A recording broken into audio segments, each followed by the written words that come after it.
Right, so jy's nou lank al lus vir 'n lekker partytjie, nê? Van Starensrus Boeredag.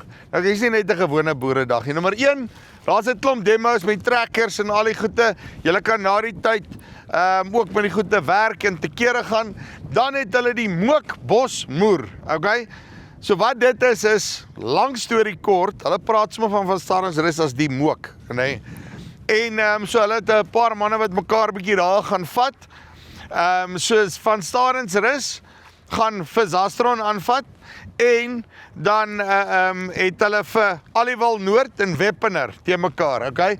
Maar hierdie is cool, hulle het ringles georganiseer, daar's belde, daar's die hele lot, so dit is nou lekker, kom sit en chill en kyk, hoe vat die pakkie manne mekaar daarso.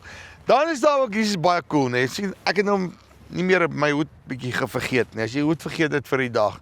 As 'n girl wat kom wat cowboy hoedens maak, presies soos wat jy hom wil hê, pas maak die hele lot, leer lekker al die nommers, okay? En dan, live music, K2 se kabous, nee, wat daai tyd se K2, onthou julle, die manne wat daar by Wiesbaden gedans het, nee, gaan presies weet van wie ek praat, nee.